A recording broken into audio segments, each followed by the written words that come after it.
Elizabeth Harper Essequibo. Wave the rag, wave the lamp from left to right. Raise it up, raise it up. Everybody And those are some of the leaders that we have. You listen to some of the visionary plans that she has. She's not waiting after May 11.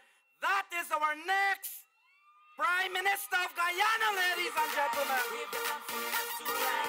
Raise it up, raise it up. Everybody know just how to jump up. Take it back. All right. And now for another high point, ladies and gentlemen. Can you hear me? Essequibo, are you ready?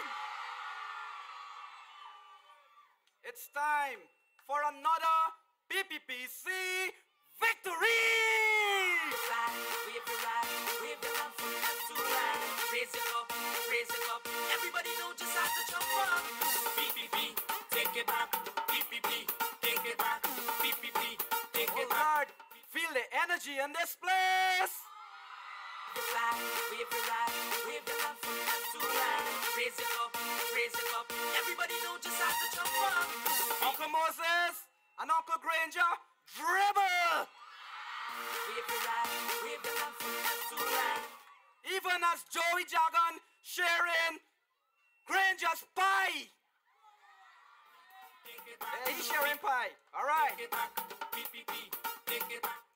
Fellow countrymen and women, born in the small village of Karia in the Essequibo River. The flag, wave the rag, wave the lamp from left to right. Raise it up, raise it up. Everybody know just how to jump A up. humble man, a man who received his education right in Karia, that's his primary education, at the St. Andrew's Primary School. He later pursued studies at the Government Technical Institute, and one of that was built here in Essequibo under the PPPC victory. Take it back. PPP, take it back. PPPC is the He's a graduate from the University of Guyana. to right. Raise it up, raise it up. Everybody know just how to jump up. He also studied extensively in the Soviet Union some years ago. His career began on his father's timber grant. Ladies and gentlemen, a truly working class man. Everybody know just how to jump up. PPP, take it back. PPP, take it back. Our leader, he joined the PPP in 1967 and earned Since 1950, we in the service of this blessed country. a dedicated son. Ladies and gentlemen, His Excellency Donald Ramotar. Our duty with blows from the British and even our own. Guyana never stop being a place to call home. The right and raid, but we stay. Thank you, Covered Masters of Ceremonies. Comrades, we are here today because there's a major elections ahead of us. Elections are not constitutionally due in Guyana until the end of next year or the beginning of the following year. But we decided to call these elections now because over the last 3 years, the opposition has been doing every single thing to try to prevent the development of our country. We don't want to have political power for the sake of having political power. We want political power so that we can enhance the quality of life of the people of this country. And that is why we had to call these elections now. Because, as was mentioned by the other speakers who came before me, the opposition did every single thing in their power to try to this come going forward. But the last 3 years were not very easy years. But despite that, our country still grew by 4.5 to 5% every year, and we still have the fastest growing economy in the Caribbean. But comrades, we could have been growing at 10 and 12 and 15% a year had it not been for the obstruction of the opposition, or if we had the majority in the parliament. And that is what we have to have at these elections. We must have the biggest victory in the history of the country.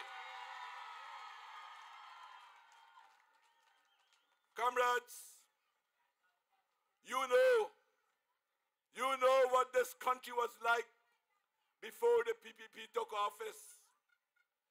You know this very Essequibo, the road used to be called the abortion road.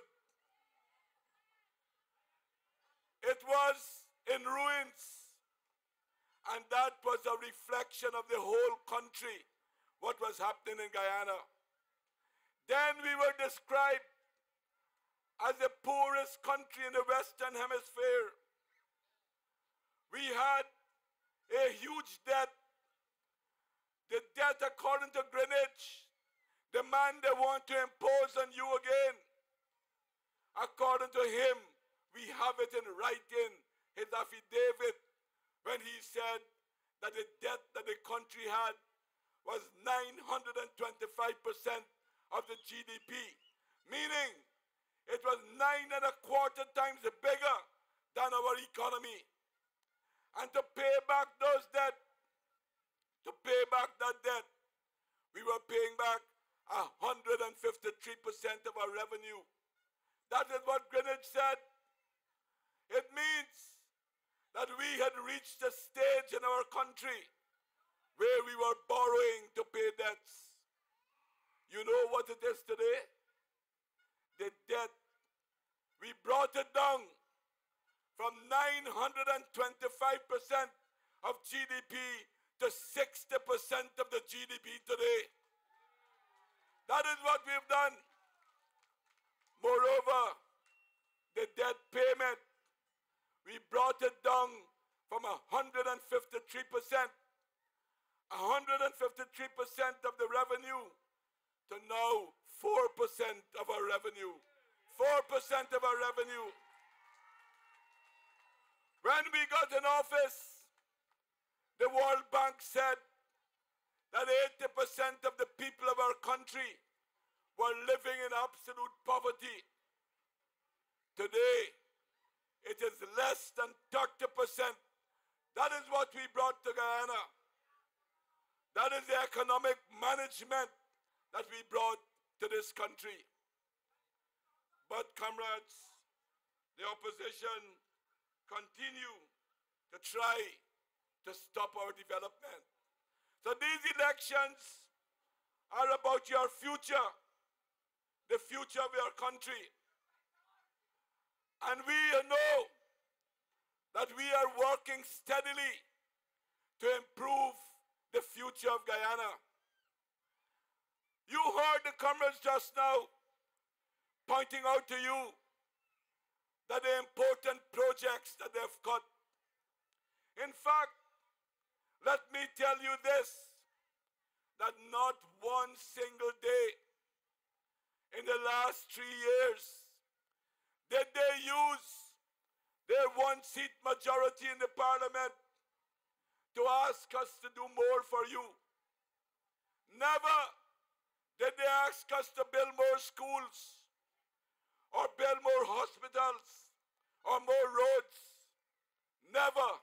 Instead, they tried to prevent us.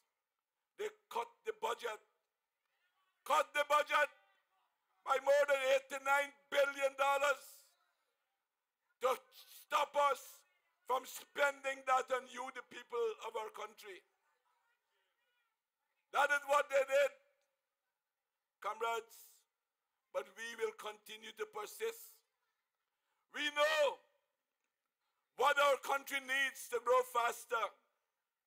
We need cheap energy. And even though they stopped this project from going forward, I promise you this today, that when we win the elections on May 11th, we will build them Isle Falls. That is important for us. That is important for this country, because that will make us create more high-paying jobs for our people. Already you know that we have turned our country around. We have invested in education in our people. We have been passing examination and topping the Caribbean every year. 9 out of the last 10 years, Guyanese students topped the population in the whole Caribbean.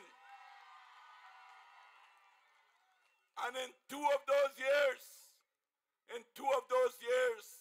those students came, one from Abram Zul Secondary and the other one from Regina Secondary. And therefore, we have reached a stage and we are working to ensure that in the near future, Guyana must be a power in the Caribbean, not by guns, but by the power of our brain, that we must have the highest standard of education in the whole Caribbean. We do not want to attract investment to our country like many third world countries do because of cheap labor.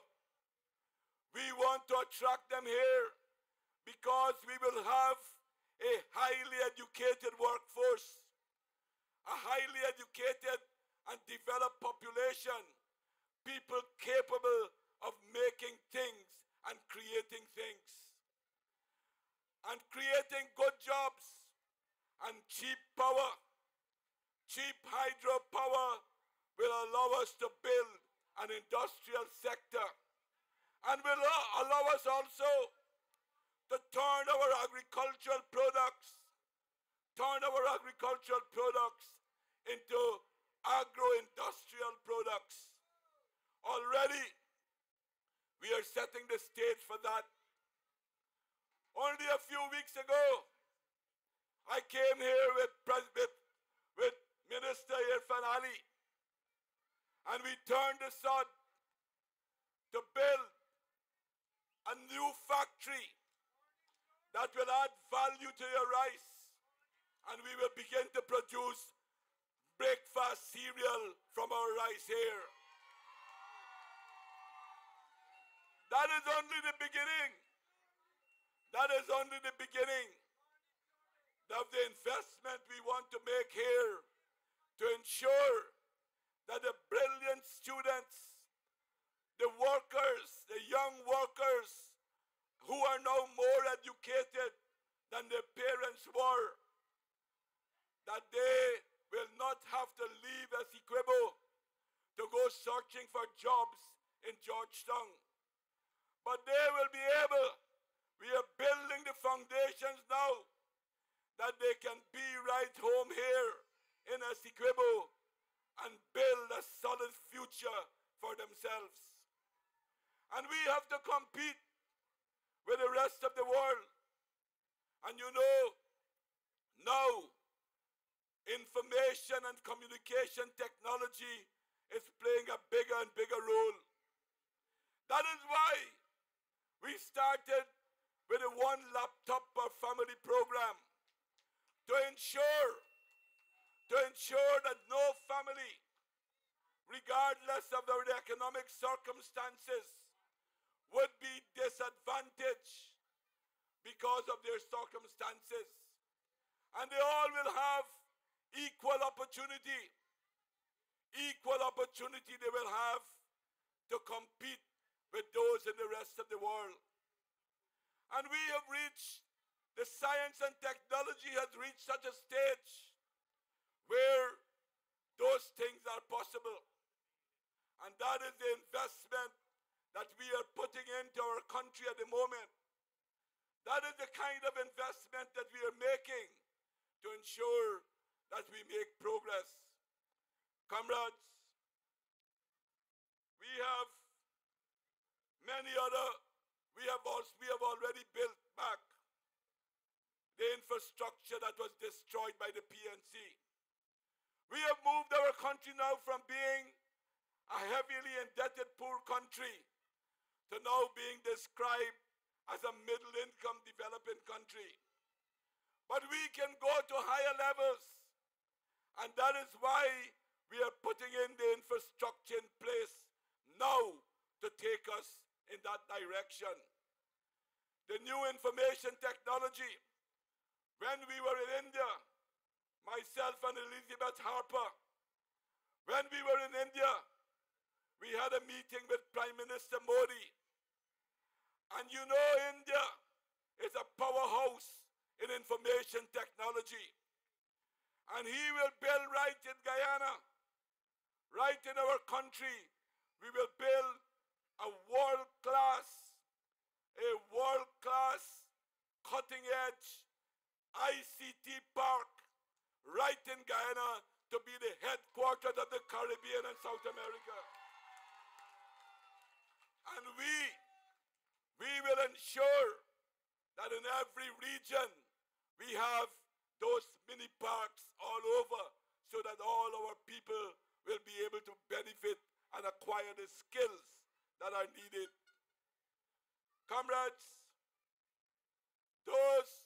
that is the way we are going to give our people, enhance their capacity for them to be able to go forward. But we want to do more than that. Our country has huge possibilities in many, many areas. And if you look at how we are constructing things, we are building them so that they can spread out all over. And we will be able to have the matching benefits from them. Tourism, for instance, is another new area that we think that we can earn a lot of money from. Particularly in this Essequibo, there's so much of beautiful places here. In fact, the BBC has said that Guyana is one of the places everyone in the world should visit one time in their lifetime at least, because the beauty of our country. So we are building. We want now to build a new airport, a modern airport that is vital to develop the tourism sector that Essequibo can benefit from. The first world-class hotel, the Marriott, we have constructed, setting the standards so that we will spread that out into the other regions of our country. And people, business people will see the sense of our investment and do the same. We are leading the way and creating the examples. We have built a stadium, a sports stadium, a world-class sports stadium where we can hold international events. And therefore, we can also have sports tourism. And we want to build in the next term indoor facilities on the Essequibo coast to develop the talent of our people here as well. So that you can train, whether it's rain or sun, you can train and you can become Olympic champions and become anything that you want to be. Comrades, we just opened also on the West Demerara another world-class facility in running, and we have our aquatic center. All of these things are coming together to try to improve the different forms of tourism that we want to build, which has huge potential for our country's development. We even want to go towards building health tourism in our country. That is one of the reasons that we want to build a new specialty hospital. The first reason is to make affordable things, services to you that you can't afford now because you have to go abroad to get them, like bypass operation, treatment for cancer, other complicated type of operations, transplant, and so on and so forth. We want to make that possible for you to afford that in this country. But more than that, we believe that we can earn a lot of money from it as well, because we will build health tourism, attract people from the diaspora, attract people from the Caribbean to come here for those vital services. And that can help our country to grow even faster. And moreover, our comrades and our people are now more prepared to take advantage of the fact that very soon, I am indeed very optimistic that very soon that we can become an oil and gas producing country. As I speak here, we have drilling going on just about 100 miles from our shore. Drilling going on in the search for oil. And why am I optimistic? Because these companies are putting huge amount of money in search of oil. This company will spend more than $200 million US. So they must have good indication that we have a good possibility to find oil in our country. And that will create thousands of high-paying jobs directly and indirectly, not only in diesel and gasoline, but also in the lubricants and in petroleum jelly and in the cosmetic industry as well. Comrades, that is the future that we have to work towards. We want to expand agriculture. Already my friend Comrade Jagdeo spoke about the rice industry.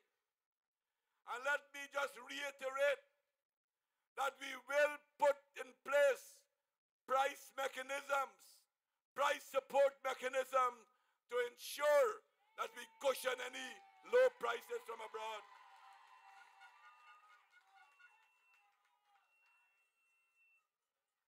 But we want also to develop other agriculture. We want to continue to broaden the base of our economy. In agriculture, we are known for sugar and we are known for rice. But we have possibilities in other areas. Coconut, for instance, is a huge possibility, and it can become as important as sugar and rice. Already, in a small way, we are exporting coconut water, but we want to do it in a massive way. And therefore, we have to begin to think about planting in plantation style as well. Combine that with also small farmers contributing to the development of this new sector. And only 2 years ago, I visited Sri Lanka, where they are specialized in production of coconut products.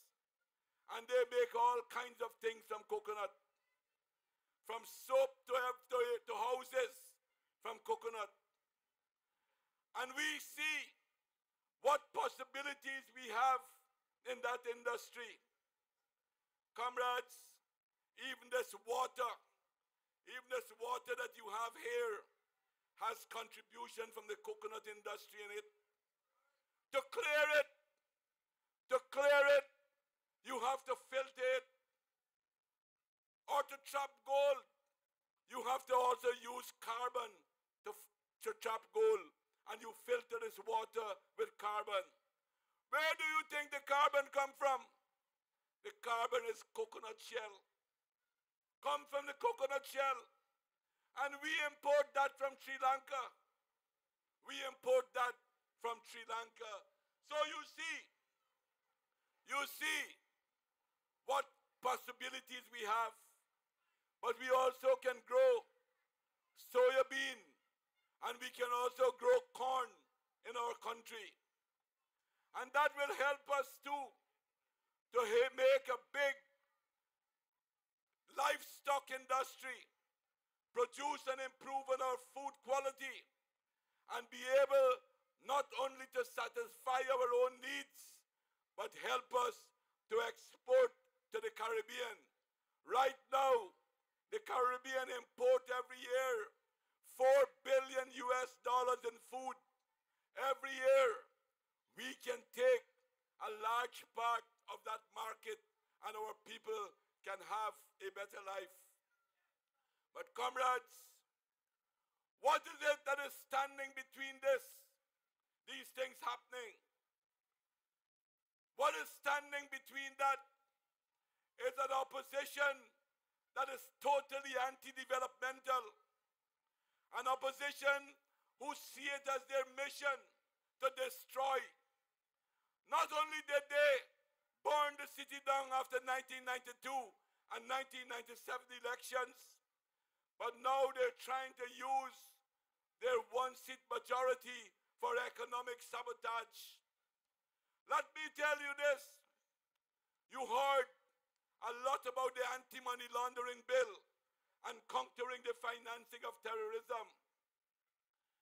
That bill came about from the United Nations Security Council, where they are now seeing one of the ways to fight against terrorism is to try to go after the money that the terrorists use. And they believe that a lot of the drug money goes to finance terrorism. And therefore, they want all of us to pass similar laws to regulate our financial sector. And if you don't do it, then the world can blacklist you. All over the world they have done it.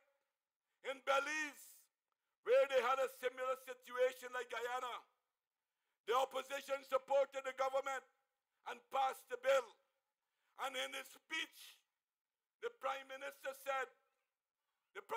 of Belize thanked the opposition and said, "Thank God you are not like those bitches in Guyana. Thank God that you allow to save our country from being endangered." Here, the opposition did not vote against it only one time. They voted against it 2 times, knowing fully well that our country could be harmed, setting our country in danger paths. And by doing that, what have they done? Not only did they vote against the welfare of the Guyanese people, but they voted to support the drug lords, the criminals, the people trafficking in persons. That is what they voted for. But comrades, why are we surprised? Why should we be surprised at that? We know that they always had a history of linking with criminal activities. Granger is a historian by profession, but he's the only historian in the world who do not want to go back to look at history. They don't want, because earlier in this century, in 2002, when the criminals went into Buxton and took hold of Buxton. They committed a lot of atrocities in there. Raped women, beat men, robbed people. The people of Buxton wanted them out. But they could not have stayed in Buxton without the political support of the PNC. If they did not have the support, the political support of the PNC, they could not have been in Buxton for one day. So we know of their links with the criminal elements within our society. But that is not all. That is not all. Let me give you another case. You know that we have a law in this country where we tax plastic bottles coming in here, $10 per bottle. A company in Suriname took us to court because they said because of our CARICOM treaty, we are discriminated against them because the tax is not on banks DIH and DDL. But they negotiated with us and said they can drop the case if we unify and make everything one. We decided to lower the tax, and to bring it from $10 to $5, but to apply it right across the board. The opposition voted against it in Parliament. And because we could not pass that law in Parliament, the people won the case in court. And now we have to pay millions of US dollars because they haven't done that. And let me give you one more example of their direct intention to harm our country. The airport that we are building now, in 2013, they voted to pass the budget for the airport. And so we went and signed contracts to build a new airport. In 2014, they voted to cut the airport, money for the airport. If we did not put back the money, the company could have carried us to court for breach of contract, and we would have had to spend millions or billions of Guyana dollars, billions of dollars, and have nothing to show for it. This is the anti-national nature of the PNC and the APNU. Of course, comrades, of course, they continue to try to harm our development. They cut from the budget. What are the things that they cut from the budget? In education, they cut the things that we are giving you, the parents, to keep your children in school.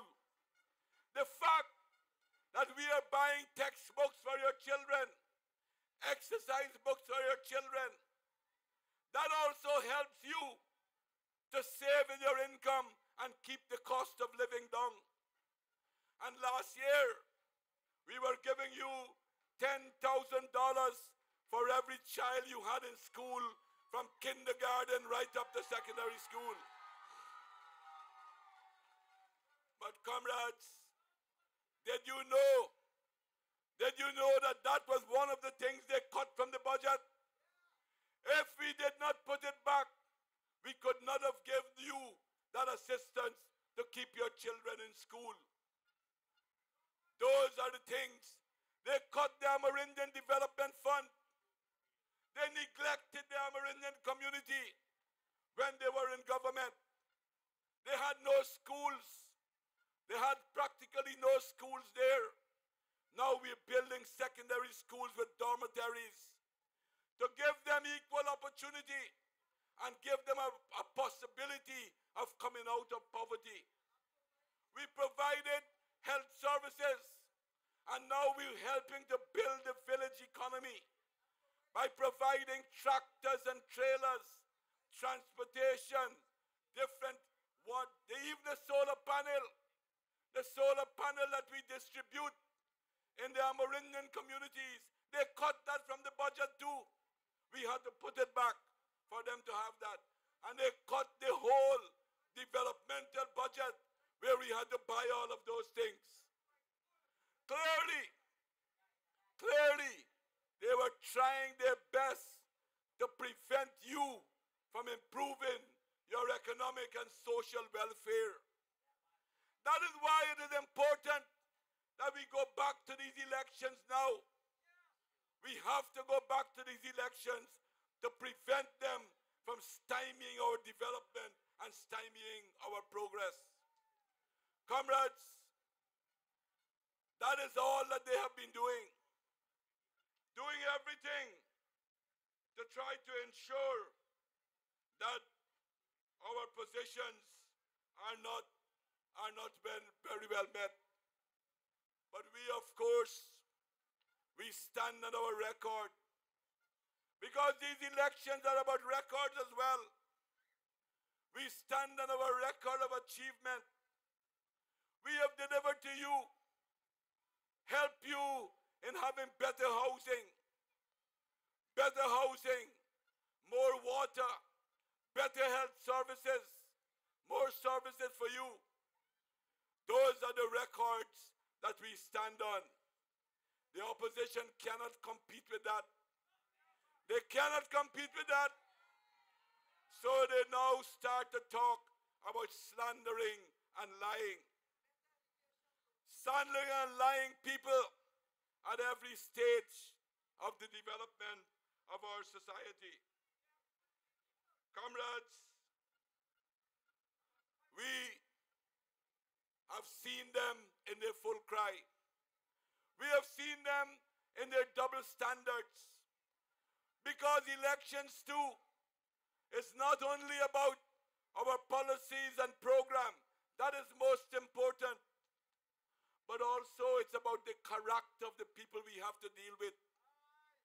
Granger and the whole APNU, as I mentioned to you, just now they voted against their Myla Falls, and now he's talking about setting up Upper Pataro hydro power. He had the opportunity. If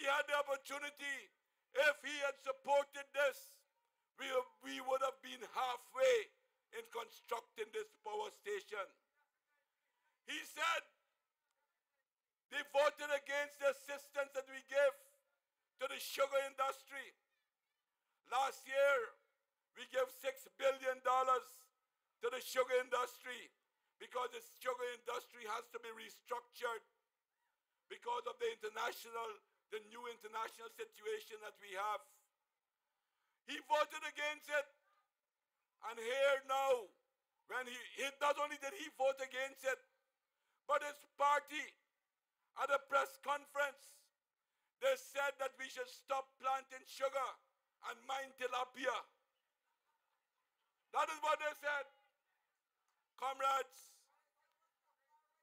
his own economic advisor, the main economic advisor, Stanley Ming, recently again said that we should come out of sugar. You know what Granger is now saying, that we have elections. He voted against the $6 billion. They attacked Air Finale the year before the last, when the money from the Ministry of Housing went to the sugar industry. They wanted to take him to the Privilege Committee. Comrades, they did all of that. And now Granger saying sugar too big to fail. That is dishonesty. That is dishonesty. Can we trust the future of our country in such dishonest hands? Comrades, the same thing. 2 times he voted against the anti-money laundering bill. Now he says that he will pass the anti-money laundering bill if he gets into the government. So why did he pass it before? Why did he not pass it before? Can we trust these people? Comrades, Nagamutu is no different. I know that the word Naga means snake. But I will not insult that reptile by calling Nagamutu a snake. Nagamutu is a blasted worm.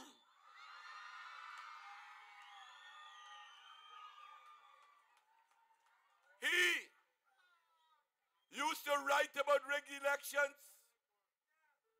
He used to write about rigged elections. He wrote about when our two comrades in Essequibo in number 64 village, Jagan Ramotar and Bolanat Parminan, when they were shot. Not only were they shot, but Jagan Ramotar was 17 years old. And what was he asking for? He was asking to count the votes at the place of poll. So now, when we won that right to count the votes at the place of poll, we must never forget the names, Jagan Ramotar and Bolanat Parminan. Two men who lost their lives. But in the case of Jagan Ramotar, it was sad. It was sad. He was 17 years old when they shot him. And they refused to take him to a doctor. They threw him in a truck. And for 4 hours before they took him to a doctor, by that time he bled to death. And Granger was the head of the army when that took place. And now he's saying he has nothing to apologize for. He has nothing to apologize for. Well, I say that he got a hell of a lot to apologize for and to answer for. Nagamutu used to write about that. And now Nagamutu saying them things never happened. He's saying they never happened. The man is maybe he's not even a worm, he's a jellyfish. A jellyfish. You probably describe him as. Comrades, he used to write about Rodney, how they killed Walter Rodney. Now he refused. He and Rupnarain, they both refused to go and give evidence to the Rodney Commission. And they are the people who now want to be prime minister and ministers in this government. Comrades, we cannot afford to put our country into the hands of those type of people. They are not interested in development.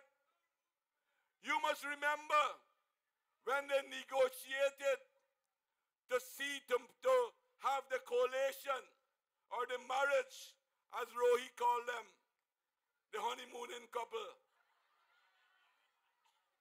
When they were negotiating for that, they were not talking about what programs they have for the country or what plans, what developmental plans they have. What were they arguing about? Who would be prime minister? Who would be president?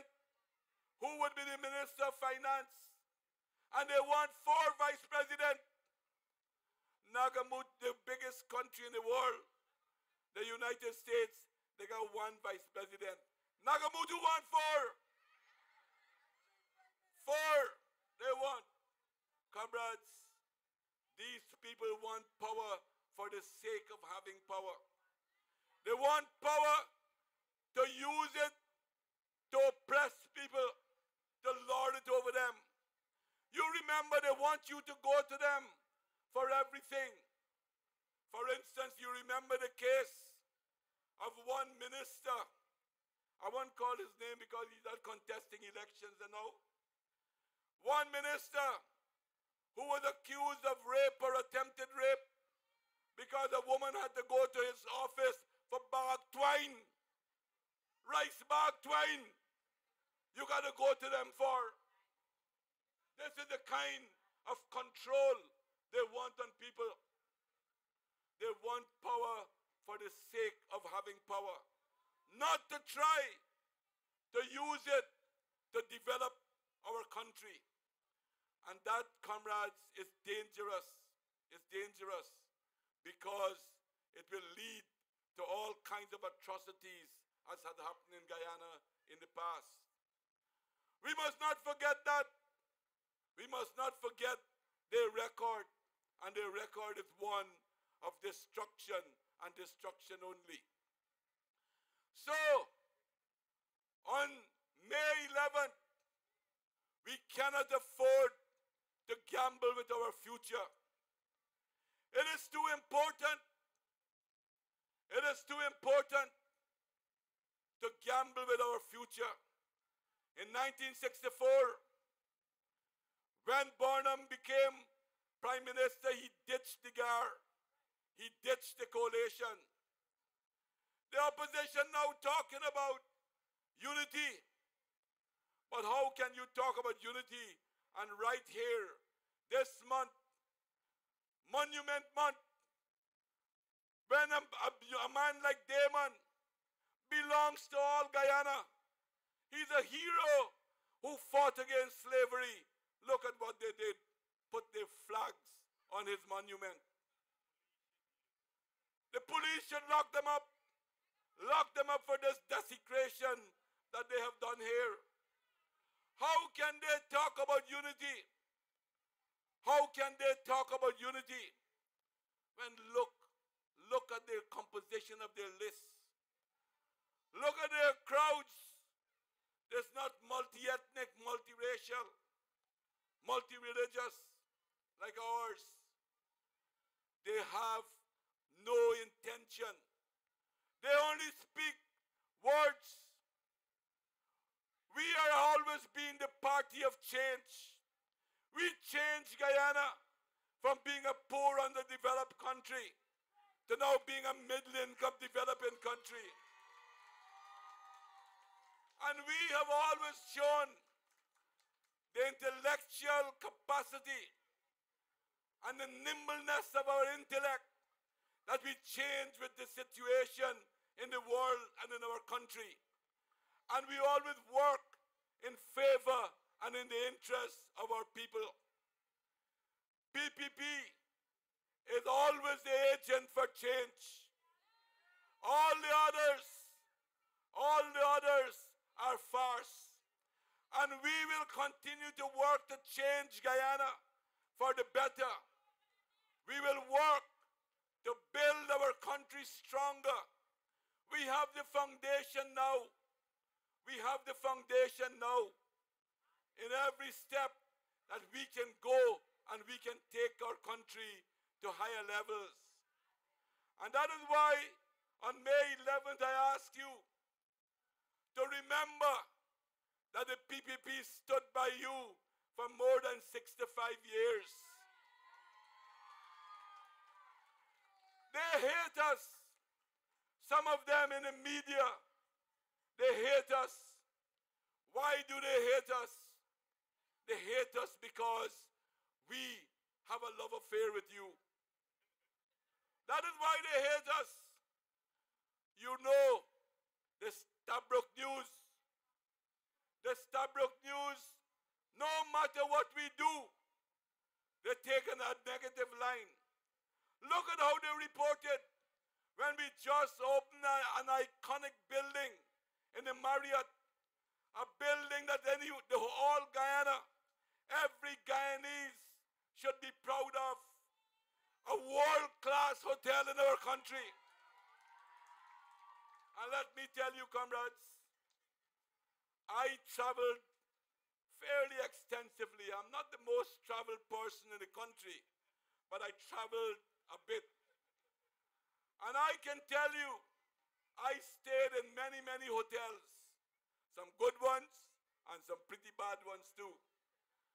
I stayed in many, but what I saw in the Marriott, I will tell you that the Marriott of Guyana is second to none in the whole world. And I can tell you this, it is the best Marriott in the whole Caribbean. We should be proud of that. But you see how the Stabroek News reported the next day? You see how they reported it? Why? Because the Stabroek News represent an era that has passed. They represent the old rich people who used to make decisions for this country over a bottle of whiskey at the Georgetown Club. When the PPP came on the scene and we start to fight for universal adult suffrage, because when we came on the scene, you and I did not have the right to vote.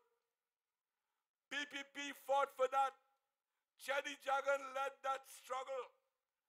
And today, by you having that power in your hand, they never forgive the PPP because they believe that we undermine their power by giving you the right to vote. And the Kaito News, why do they hate us? Why do they hate us?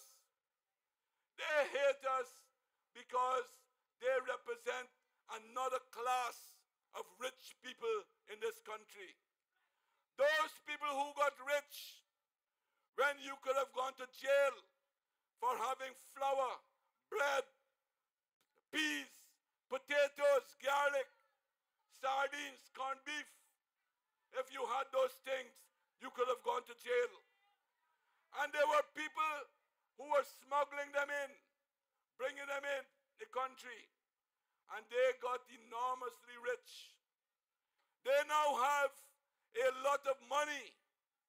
They have a lot of money, but they do not have political power. They want to put their hands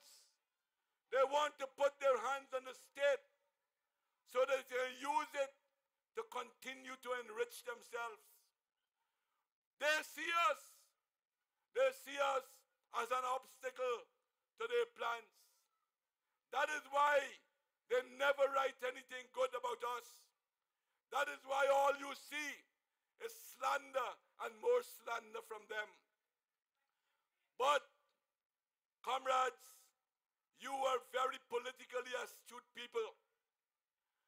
We admit openly that we are not perfect. But whatever we do, we always do it. There's one supreme idea that guides our action.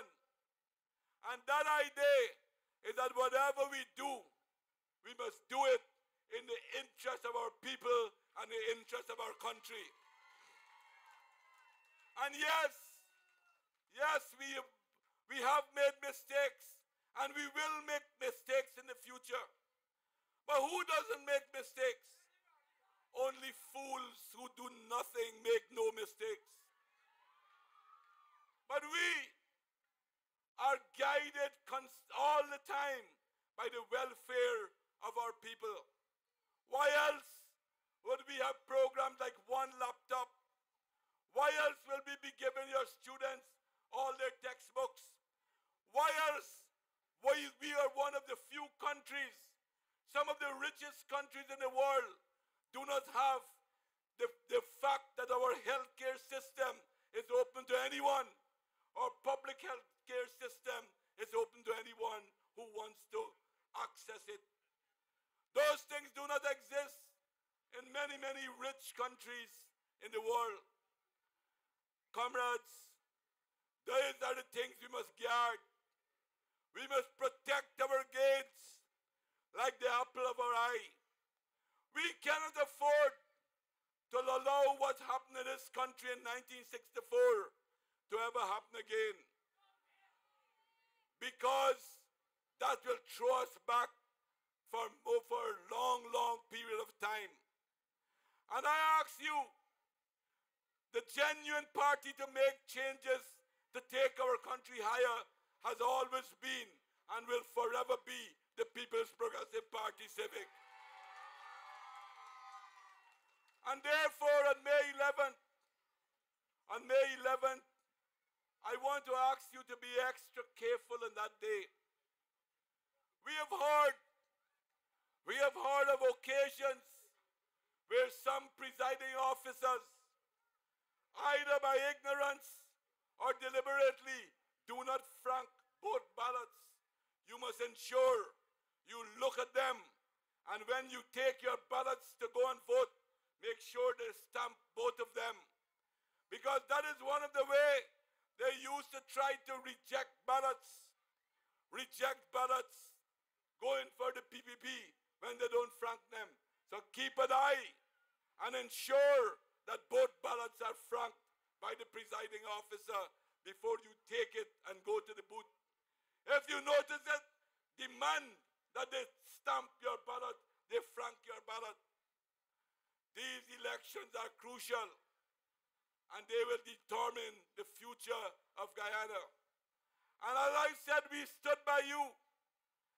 And on May 11th, I'm asking you to stand by the PPP Civic,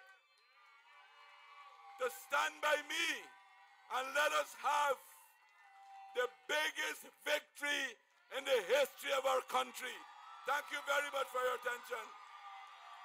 Wave your flag, wave your rag, wave your hand from left to right. Raise it up, raise it up. Everybody know just how to jump up. PPP, take it back. PPP, take it back. PPP, take it back. PPP, take it back.